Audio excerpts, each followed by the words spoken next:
लीजिए सुनिए बंकिम चंद्र चटर्जी के लिखे उपन्यास आनंद मठ के दूसरे खंड के तीसरे परिच्छेद को मेरी यानी समीर गोस्वामी की आवाज में।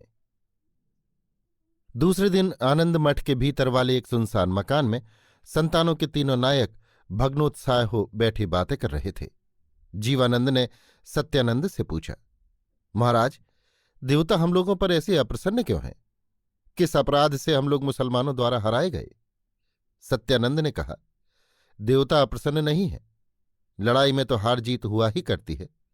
उस दिन हम जीते थे, आज हार गए हैं, अंत में फिर जीत सकते हैं। मुझे पूरा भरोसा है कि जो इतने दिनों से हमारी रक्षा करते आए हैं वे ही शंख चक्र गदा पद्मधारी बनवारी फिर हम पर दया दिखलाएंगे। उनके चरण छूकर हम लोगों ने जिस व्रत को ग्रहण किया है उसका पालन तो हमें करना ही होगा। विमुख होने से हमें अनंत नरक भोगना होगा।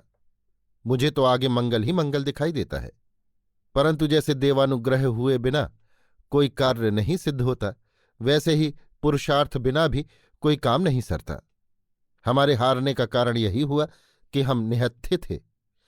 गोले गोलियों के सामने लाठी बरछे और भाले की क्या हकीकत है? इसलिए ये कहना ही पड़ता है कि हमें पुरुषार्थ नहीं था, इसी से हम हार गए। अब हमारा कर्तव्य है कि हम अपने यहां भी हथियारों और बंदूकों का ढेर लगा दें। जीवानंद, ये काम तो बड़ा ही कठिन है। सत्यानंद, जीवानंद, क्या सचमुच बड़ा ही कठिन है? संतान होने पर भी तुम्हारे मुंह से ऐसी बात क्यों कर निकली? क्या संतानों के लिए भी इस दुनिया में कोई काम बड़ा ही कठिन है? जीवानंद, आज्ञा दीजिए, कहाँ से अस्त्र संग्रह कर लाऊं? सत्यानंद, इसके लिए मैं आज ही रात को तीर्थयात्रा करने निकलूंगा। जब तक मैं न लौटूं तब तक तुम लोग किसी बड़े भारी काम में हाथ न डालना। हाँ, आपस में एकता बनाए रखना, संतानों की प्राण रक्षा के लिए खाने पहनने की चीजें संग्रह करते रहना और माता की युद्ध जय के लिए अर्थ संग्रह करते जाना। ये भार तुम 2 जनों पर रहेगा। भवानंद ने कहा, आप तीर्थयात्रा के समय ये सब सामान क्यों कर इकट्ठा कर सकेंगे? गोली गोले और तोप बंदूकें खरीद कर भेजने से तो बड़ी गड़बड़ मच जाएगी, और इतना सामान मिलेगा कहाँ? कौन इतना सामान बेचने को तैयार होगा और कौन ला सकेगा? सत्यानंद, खरीद कर लाने से हमारा काम नहीं चलेगा। मैं कारीगर भेज दूंगा, उनसे यहीं बनवा लेना होगा। जीवानंद, यहीं क्या, आनंद मठ में? सत्यानंद, कहीं ऐसा हो सकता है? मैं बहुत दिनों से इसकी फिक्र में था। आज भवानंद की दया से मौका हाथ लग गया है।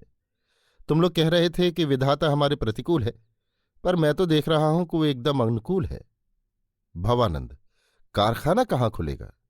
सत्यानंद, पदचिह्न ग्राम में। भवानंद, वहां क्यों खुलेगा? सत्यानंद, इसीलिए तो मैंने महेंद्र से ये व्रत ग्रहण करवाना चाहा था और उसके लिए इतना तरद्दुद उठाया है। जीवानंद, क्या महेंद्र ने व्रत ले लिया? सत्यानंद, लिया नहीं है, लेगा। आज ही रात को उसकी दीक्षा होगी। जीवानंद, महेंद्र के लिए क्या क्या तरद्दुद उठाने पड़े वो तो हमको मालूम ही नहीं। उसकी स्त्री कन्या क्या हुई? वे कहाँ रखी गई हैं?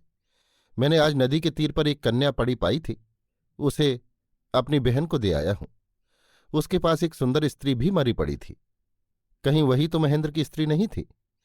मुझे तो ऐसा ही शक हो रहा था। सत्यानंद, हाँ, वही महेंद्र की स्त्री कन्या थी। भवानंद चौंक उठे। अब वे समझ गए कि मैंने जिस स्त्री को औषधि के बल से पुनर्जीवित किया है वो महेंद्र की ही स्त्री कल्याणी है, किंतु इस समय उन्होंने कोई बात कहनी आवश्यक नहीं समझी। जीवानंद ने कहा, महेंद्र की स्त्री कैसे मरी? सत्यानंद, जहर खाकर। जीवानंद, उसने जहर क्यों खाया? सत्यानंद, भगवान ने उसे प्राण त्याग करने के लिए सपने में आज्ञा दी थी। जीवानंद, वो स्वप्नादेश के संतानों के कार्योद्धार के ही निमित्त हुआ था? सत्यानंद, महेंद्र से तो मैंने ऐसा ही कुछ सुना था। अच्छा, अब सायंकाल हो चला है, मैं संध्या पूजन करने जाता हूं, उसके बाद नूतन संतानों को दीक्षित किया जाएगा। भवानंद, क्या बहुत से नए संतान दीक्षा लेने वाले हैं? क्या महेंद्र के सिवा और कोई आदमी शिष्य होना चाहता है? सत्यानंद, हाँ, एक और नया आदमी है। पहले तो मैंने उसे कभी नहीं देखा था, आज ही वो मेरे पास आया है।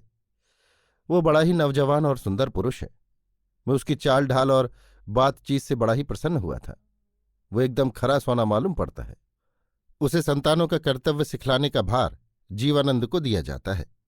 इसका कारण ये है कि जीवानंद लोगों का मन मोह लेने में बड़ा चतुर है।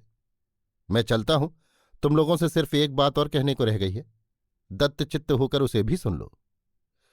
दोनों ने हाथ जोड़े हुए कहा, जो आज्ञा। सत्यानंद ने कहा, यदि तुम दोनों में किसी से कोई अपराध बनाया हो अथवा मेरे लौट आने के पहले कोई नया अपराध बन पड़े तो उसके लिए मेरे आए बिना प्रायश्चित न करना, मेरे आने पर ही प्रायश्चित करना पड़ेगा। ये कह सत्यानंद अपने स्थान को चले गए। भवानंद और जीवानंद परस्पर एक दूसरे का मुंह देखने लगे। भवानंद, ये बात कहीं तुम्हारे ऊपर ही तो नहीं कही गई है? जीवानंद, हो सकता है, क्योंकि मैं महेंद्र की कन्या को रखाने के लिए बहन के घर चला गया था। भवानंद, इससे भला कौन सा अपराध हुआ? वो तो कोई निषिद्ध कार्य नहीं है।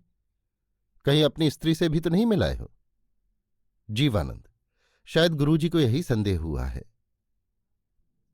अभी आप सुन रहे थे बंकिम चंद्र चटर्जी के लिखे उपन्यास आनंद मठ के दूसरे खंड के तीसरे परिच्छेद को मेरी यानी समीर गोस्वामी की आवाज में।